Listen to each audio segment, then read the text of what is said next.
Okay, so before we start, I would like to ask your permission if we could have this recording because still now we are still 23 students. So I think there are still some problems with the internet connection in their places. You just say yes or you just type yes on the command. Could say yes, it's better. Yes, sir. Yes, sir. Yes, sir. Okay, thank you. We will start now. We will return to our main topic. So. So now we are already going to finish our course. So far, you have you able to learn something from all of these? Although I'm discussing the advanced part, so I also discussed the some important basic part of networking. So I think this going to be enough for this course. So now, since yesterday we are finished with switching technologies, so we move forward to switch. So for switch, so the outline for our topic. So we are going to review on network switch, its properties, and frame forwarding methods. And also, we are going to consider the basic operation of a network switch. And also, since we are already doing the command line interface, so there will be also configuration of switches using CLI. So last time I have demonstrated how to type code using the switch, and this allows you to create a virtual local area network. So last time we created virtual LAN 30, virtual LAN 40, and that's how easy to configure a switch in a packet tracer. So now we start. So what is a switch? So a switch is like your universal serial bus or your USB. It's a plug and play device. So which you just going to insert a cable.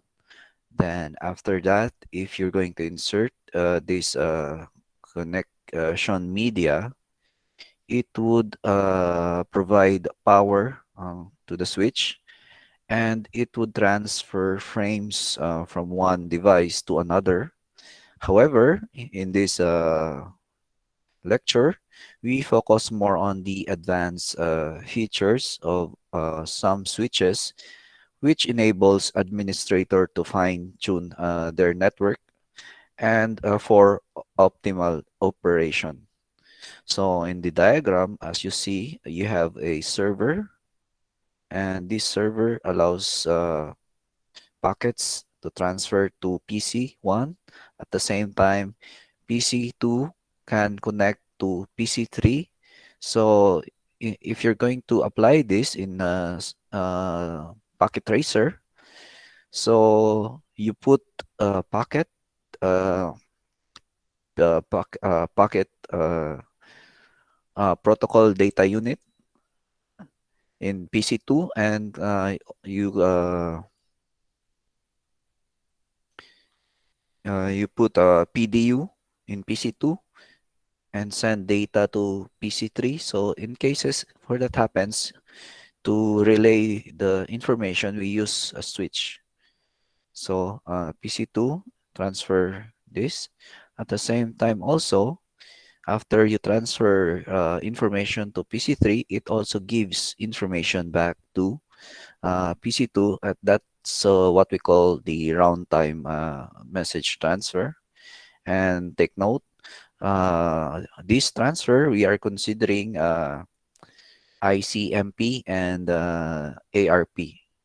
So we have the address resolution protocol and ICMP also as your internet control messaging protocol. So now we try to move forward to switches. So normally, as a review, so switches works at data link layer 2 of your OSI model. So this layer considered physical addresses. What are physical addresses? These are your media access control or your MAC. So MAC is your physical address, and switches receive frames from one port and forward the frames out to the port where the destination device can be found. So meaning, if we put a gateway, so this gateway will allow us to communicate to your port and computer. So later, after the discussion, we will have a short break and we will open a packet tracer. And I will demonstrate to you how switches communicate with each computer.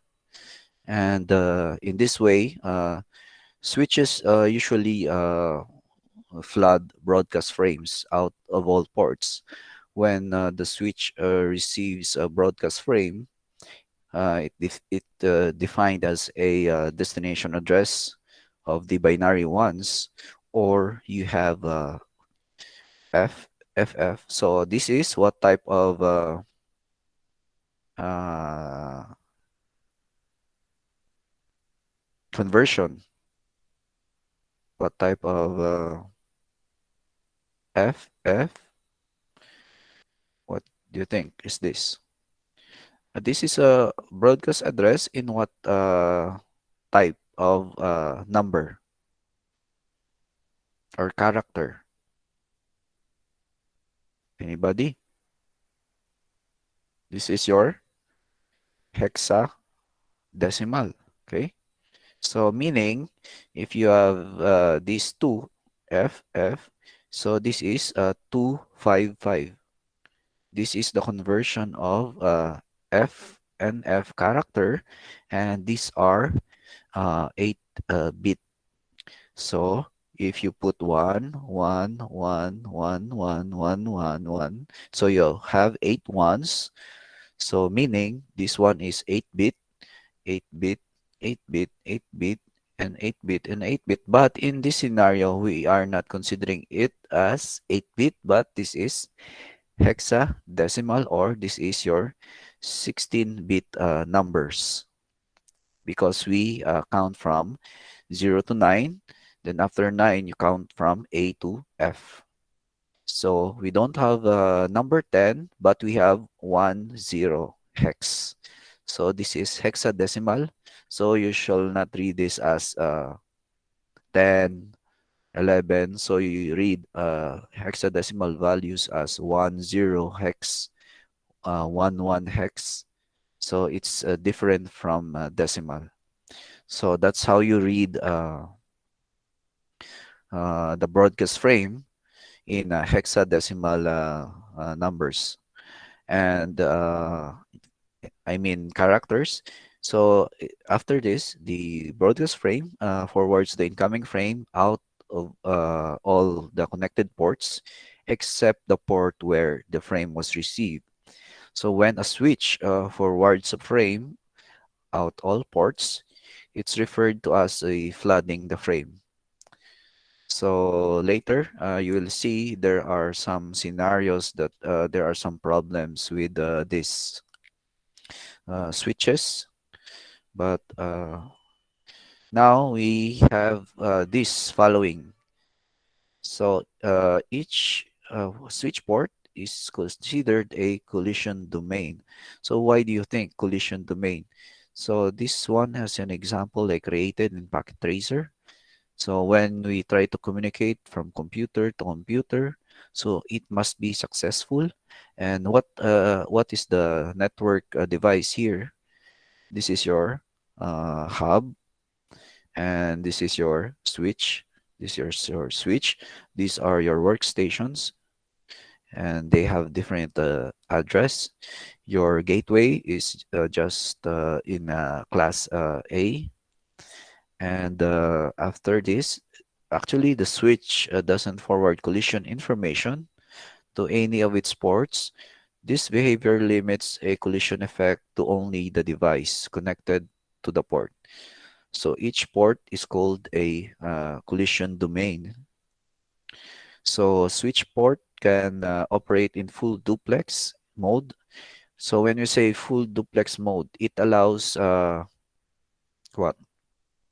When I say full duplex, it allows sending and receiving at the same time, while a half duplex only allow send and receive at a time. So in full duplex, you could take advantage of allowing connected devices to receive and transmit simultaneously, thereby eliminating the possibility of collision. However, even though a collision can't occur on a port, so in full duplex mode, each port is still referred to as a collision domain. So that is on switch. So normally, in this diagram, this one I created, hopefully I could play it. Maybe I try, click. Oh no, it's not going to work. Okay. Uh-huh.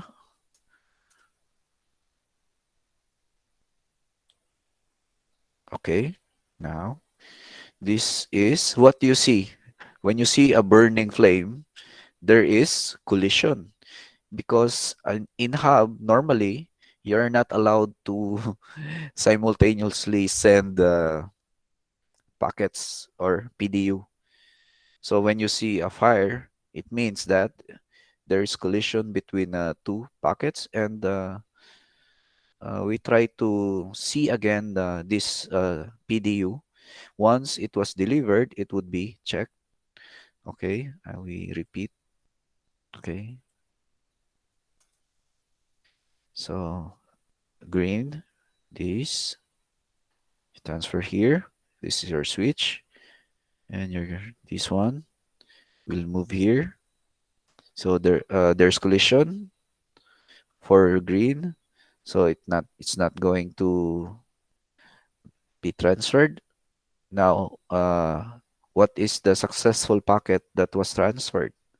It was this message because from PC5, there is a way that it was able to avoid collision. But on this side, green was able to transfer, but he waited for until all the packets will go. So once collision occur, the last PDU will wait for the others to finish, and after which it would transfer the PDU. So you'll just going to see a red fire burning on the PDU. It means that there is a collision. Now, as we compare to the previous diagram, we have a hub and we have a switch. So how do we compare both? So take note, hub is an intelligible, while switch you could maintain a physical address table, and hub always broadcast, and while switch can be able to broadcast as well as unicast. As mentioned, hub works with only zeros and ones, while switch works with physical address, and the hub works with shared bandwidth. This is the problem when you share the bandwidth, so meaning there's chances of collision. And also, you have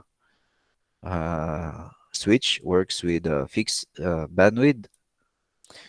This allows you to broadcast one domain, and also the number of collision domain depends on the number of ports. So since we have only a few ports on this simulation, so we have just a basic hub. So this I think contains three hubs. So definitely when the data is going to be transferred or received here in hub, there will be collision. So in this case, so we move forward to the switch port modes of operation. So most switches have the capability to work in multiple modes. So these are the modes that they operate. So we have 10 megabit per second, that is in half duplex. Also, we have 100 megabit per second, that is in half duplex, and we have the full duplex on both cases. Now, we have other features of a network switch.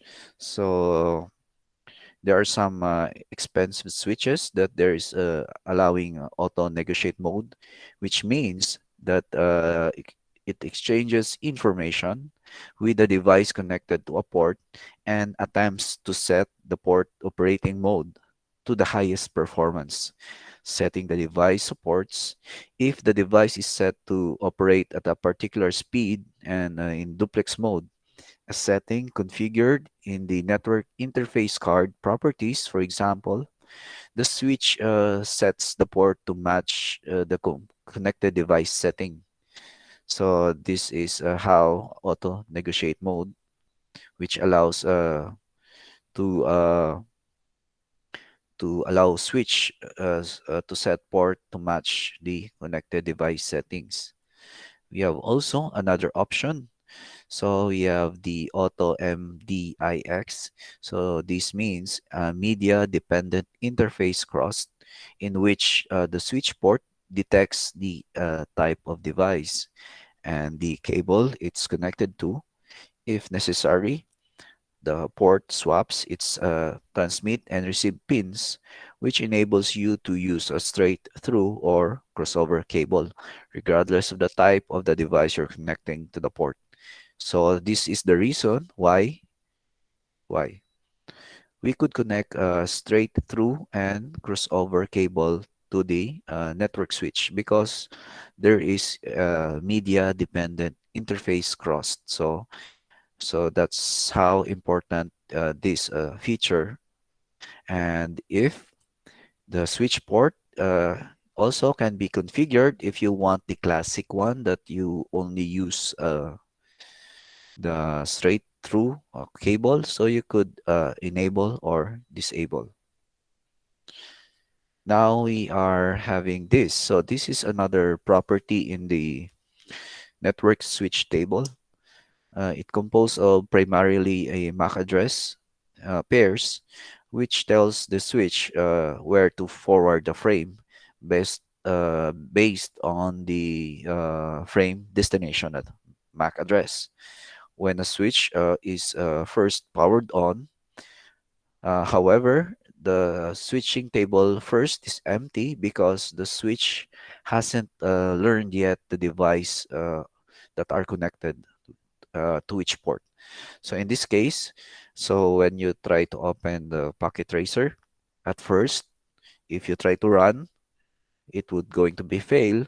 But if you wait for your file to finish to load, and you will see a green triangle and the line. So it means that the network is ready for simulation. But if in cases you will see a yellow dot on the line, so it means that it's not yet ready. So these are the MAC address. What is the number system in the MAC address? As we mentioned earlier, When you see C0, and you'll see this dash. So automatically you could decide, this is hexadecimal because it has letters until to letter F. So A to F. So you use it in your MAC address. Now for your network switch table, and this switching table prevents stale entries by including timestamps. And periodically, the switch inspect switching table for expired entries, and switches typically maintain MAC address for a period. We call this the aging time, which is usually several minutes. So if the entry stamp isn't updated within the aging time, so it expires and removed from the table. For this example, so we base it from our switching table. So you connected the three in the port 1. So this one connected to 1, and next, sorry, and the 5 refers to the port in 0.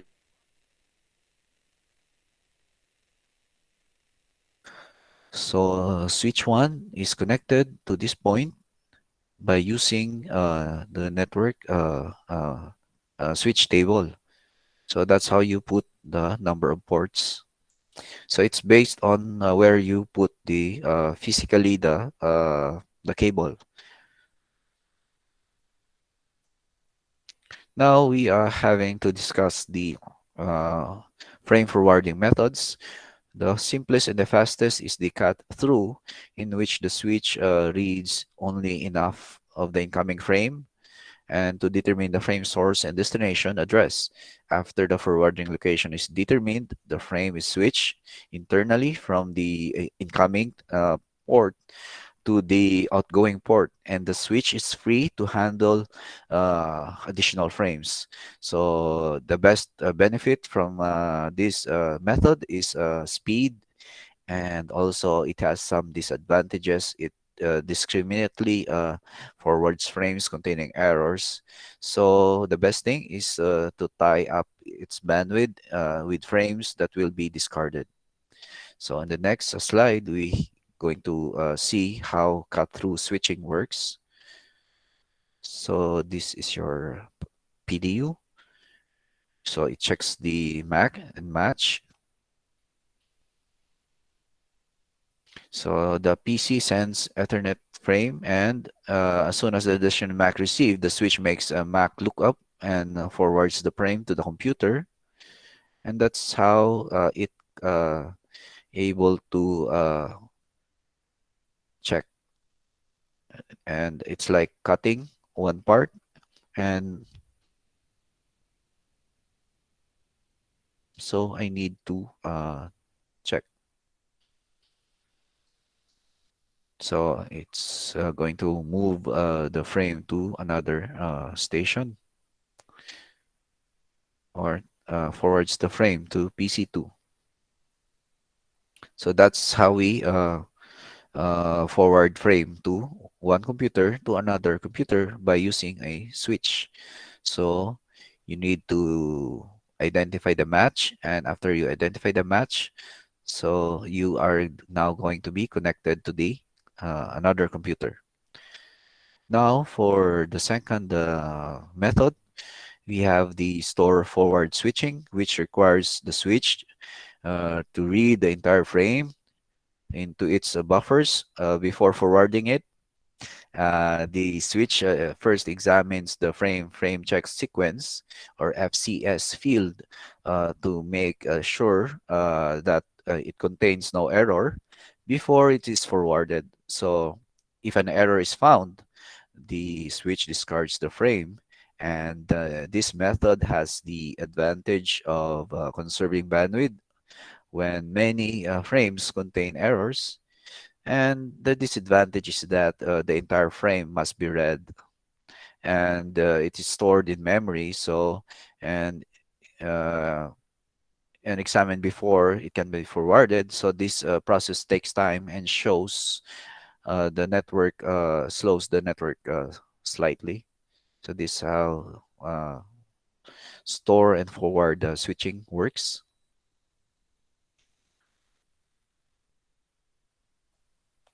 So what is CRC? So this is your cyclical redundancy check. So it's check the error on your system.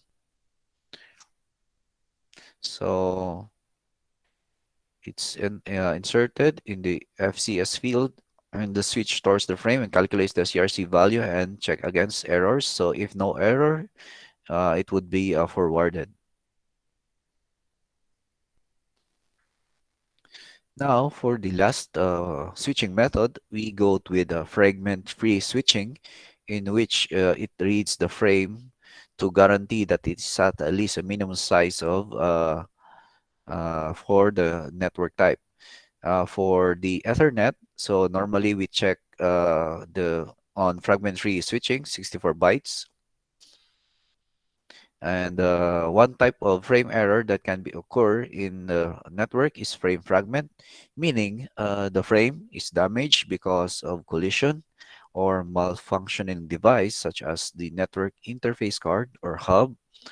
When this device damage occurs, the frame might be truncated to less than the minimum allowable size. So a switch operating in the fragment-free mode detects this problem and discards the frame without forwarding it.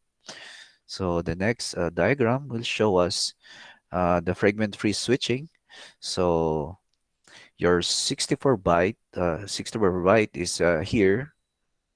So this if this was okay, this if the 64 byte was okay, definitely this fragment will be forwarded to the switch, and you're going to process it to another destination easier. So that's how fragment-free switching. So there are no complicated method or to check the MAC address. But if they found no error, so they going to send you the fragment immediately. Now, okay, I think we move forward. Now, as we know, last time we demonstrated how to type on command line interface or your CLI in your packet tracer. So this process commands the computer in a form of lines or text. So the program which handles the interface is called the command line interpreter, and you have the command line processor. So there are some basic configuration that we performed last time. So for example, since we are discussing switch, so if you're going to enable a switch, so you're going to type EN, enter. Then after you type EN, if you want to configure a port, so you're going to type confi, CONFI, and after you type confi, so you're going to see this after you press enter. There will be a text will appear that will tell configuring from terminal memory or network terminal. So that's how it's going to appear. Then after you press enter, so you now go to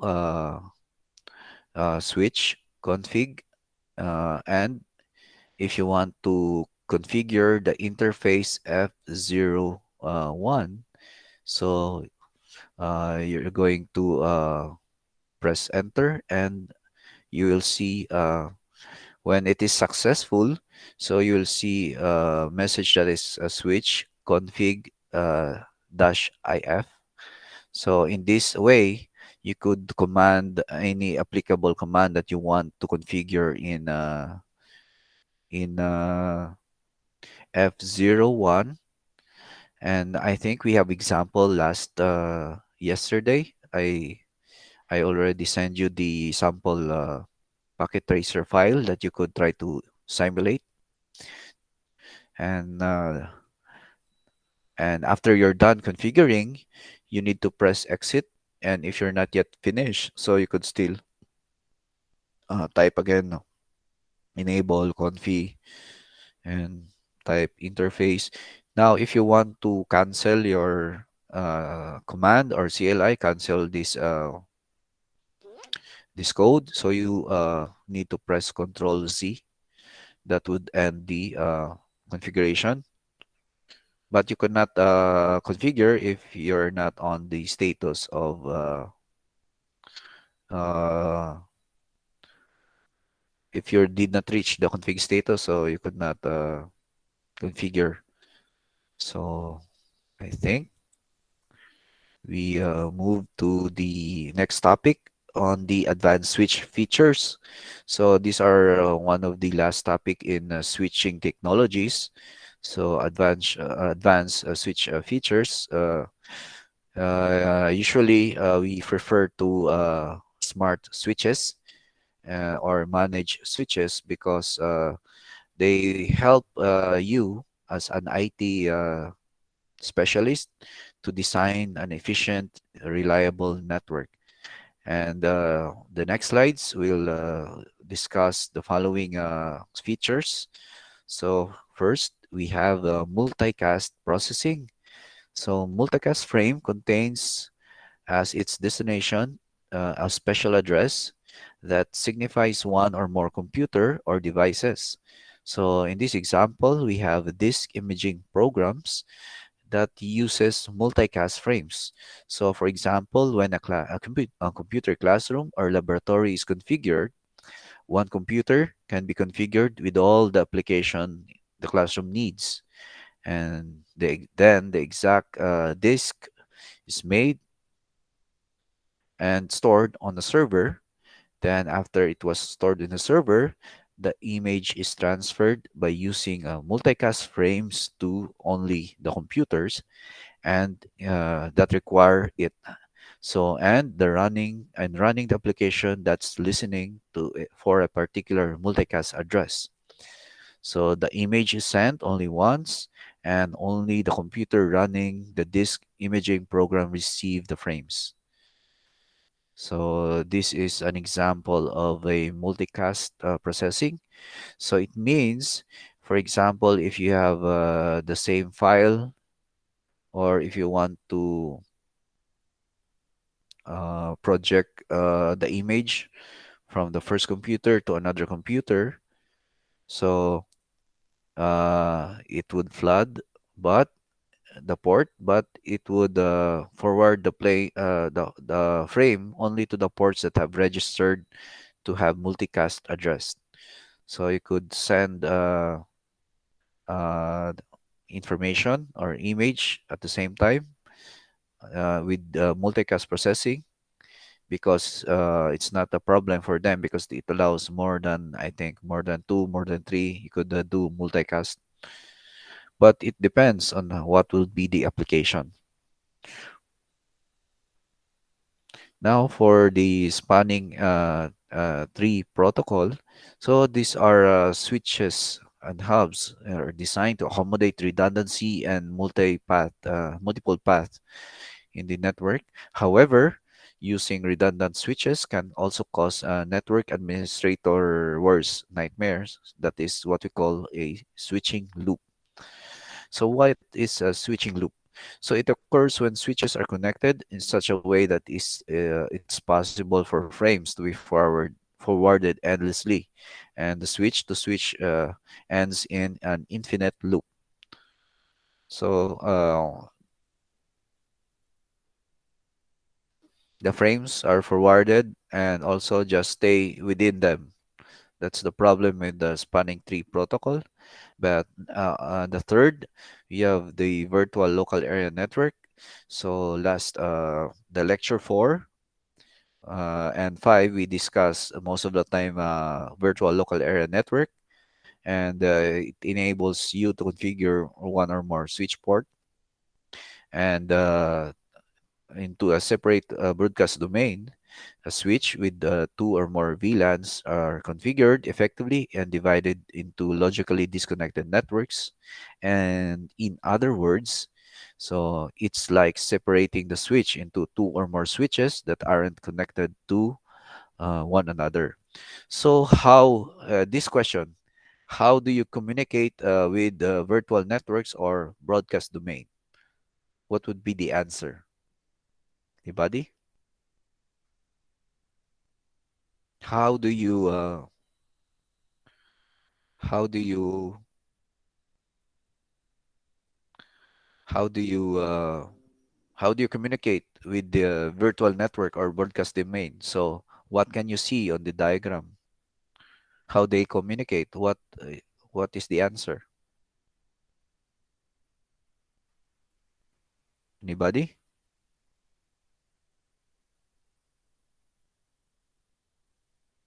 So what we are using here in our virtual private network, nor we use what?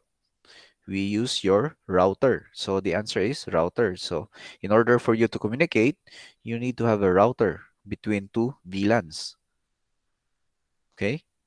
And now we go to another type of VLAN that is a trunk configuration. So VLAN trunk port takes the care of the problem by uh, connecting cable from the port on each VLAN on one switch. So each VLAN on another switch. So this method is impractical because the amount of cabling and the number of ports needed to make VLAN connection. So in this way, now switch or router port must also configured as trunk port at IEEE 802.1q, which defines how to configure a trunk port, which involves switching, adding a tag to each frame that must have traverse the trunk port. Now we have the last advanced feature of switch. So we have port security. What is port security? This is in some public places we need port security. Why? Because this is uh, open to available to public users. The user can just plug in a laptop that contain viruses, hackers, and tools and other malware. So what can we solve for this is we put a switch with a port security features that can help this type of connection with an unauthorized computer. Uh, the MAC address attempts to connect to the switch port and the port can be disabled and a message can be generated to indicate the violation. So this is how easy or how secure using port security. Alternatively, administrator can disable switch port entirely until they are needed. So giving them complete control over the port can be used by several. Now for summary, all switches have a main objective. What is our main objective? Why we use switch? Because we intend to use switch to receive frames on one port and forward them out to another port to arrive at the destination device eventually. And second, the advanced features of the switches can be categorized into multicast processing, spanning tree protocol, virtual local area network, and port security. A switch that enables you to create multiple broadcast domain can offer many benefits for your network. And also a switch with a virtual local area network capability can optimize your network configuration by creating broadcast domain without having to add switches. And the last summary is that port security on most switches enables an administrator to limit how many and which MAC address can connect to a port. So these are important summary for our topic. And we have also the last one for the methods that we use in switching technology. We have cut through, fragment free, and store and forward. So this table just give you a summary on how to check their differences. So for cut through, it's fastest and all errors are forwarded. And in fragment free, all errors except frame fragments forwarded. But on store and forward, we have the slowest performance because we try to eliminate the error frames forwarded. I think for this time, we end our lecture. We end our lecture 7, and I'll give time for a short break, maybe 10 minutes is good. We go to get something to eat or something else. Any questions, by the way, in our lecture? Any questions? Okay, so we will see 11:35. Sorry, we will see 5:35. I'm looking for my time here, but it's not the same as in your time. So, okay, I will stop the recording and we will